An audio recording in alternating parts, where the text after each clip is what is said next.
वर्षादायी शंख। एक समय पृथ्वी पर लगातार 12 वर्षों तक भयंकर अकाल पड़ा।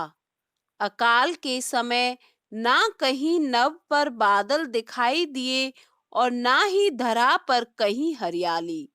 सभी झीलें, तालाब, नदी नाले सूख गए। समस्त सृष्टि में हाहाकार मच गया।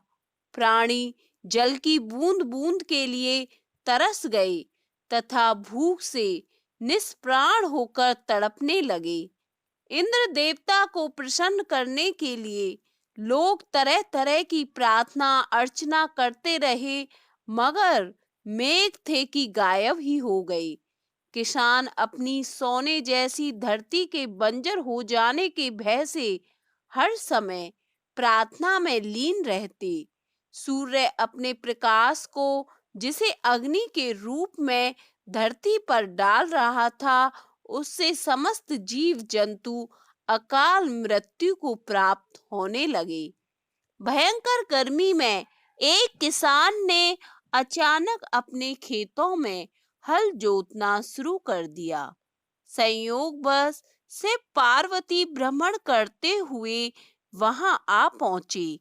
कमजोर शरीर वाले उस किसान को बंजर धरती पर हल चलाते तथा पसीने से लथपथ हुए जब माता पार्वती ने देखा तो उनका हृदय पसीज गया। वह सोचने लगी, यह किसान बिना जल के धरती पर हल क्यों चला रहा है? जब तक अकाल की स्थिति है, हल चलाने का कोई औचित्य नहीं है। इसी सोच में डूबी माता पार्वती से शिव बोले, पार्वती क्या सोच रही हो? पार्वती बोली, देव, पिछले कई वर्षों से अकाल पड़ा हुआ है। बिना बारिश के इस बंजर धरती पर कुछ भी तो नहीं उगेगा। फिर इस किसान को क्या पड़ी है जो इस भयंकर गर्मी में धरती पर हल चला रहा है? इससे वह स्वयं भी परेशान हो रहा है तथा बेचारे भूखे प्यासे बैल भी परेशानी में है। क्या इस किसान को लगता है कि वर्षा होगी? शिव बोले, नहीं, इसे कोई पूर्व आभास नहीं है कि वर्षा होने वाली है। अकाल के 12 वर्ष का समय व्यतीत हो जाने से इसे इस बात का भी आभास है कि निकट भविष्य में वर्षा होने का कोई संकेत नहीं है। पार्वती ने शिव की बात काटते हुए कहा, फिर यह व्यक्ति मूर्खता क्यों कर रहा है? माता पार्वती की शंका का समाधान करते हुए शिव बोले, यह व्यक्ति मूर्ख नहीं है, इसे सब कुछ पता है, फिर भी यह हल इसलिए चला रहा है कि कहीं इसे लंबे अकाल में निठल्ले बैठे रहने से वह हल चलाना ही ना भूल जाए।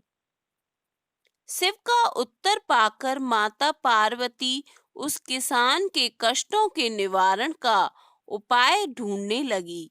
माता जानती थी कि भगवान शिव जब भी अपनी वर्षादायी शंख बजाते हैं तो वर्षा होने लगती है।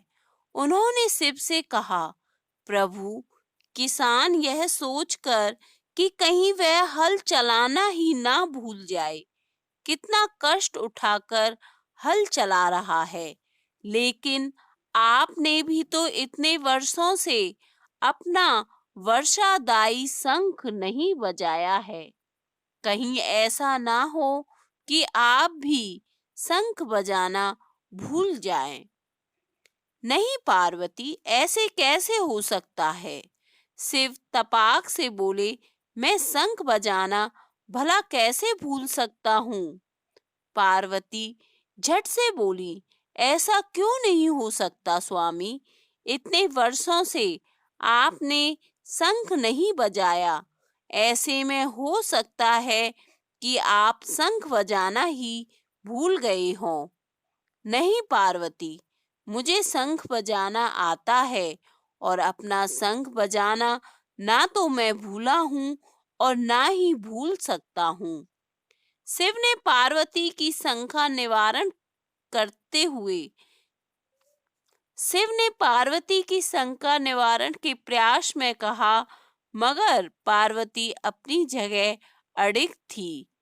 कहने लगी, प्रभु, यदि ऐसा नहीं है तो एक बार बजा के क्यों नहीं देख लेते। पार्वती की बात सुनकर शिवजी को लगा कि वे संदेह में घिर गई हैं। संदेह निवारण करने के लिए उन्होंने तुरंत अपनी झोली से वर्षादायी शंख निकाला और पूरे वेग से उसे बजाने लगे। बस फिर क्या था, शंखनाद होते ही समूचे आकाश में मेघ घिर गए। काले रंग के घनघोर बादल आकाश में हो और बारिश ना हो, ऐसे भला कैसे होता। से पूरे वेग से शंखनाद करते रहे और मेघ भी पूरे जोर से बरस पड़े। देखते देखते मूसलाधार बारिश होने लगी। समूची धरती जलमग्न हो उठी। इतनी बारिश हुई कि सारी धरती की प्यास बुझ गई। किसान नाचने लगे, मानव ही क्या, पशु पक्षी भी शिवजी की इस कृपा से धन्य हो उठे। माता पार्वती इस समूचे संसार की प्रसन्नता से गदगद हो उठी।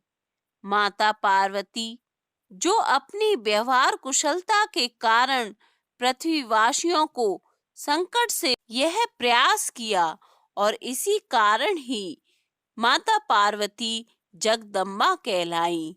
वे शिवजी से मुस्कुराते हुए बोली, स्वामी, आप तो सचमुच भोले भंडारी हैं। जय हो स्वामी, आप तो सचमुच भोले भंडारी हैं।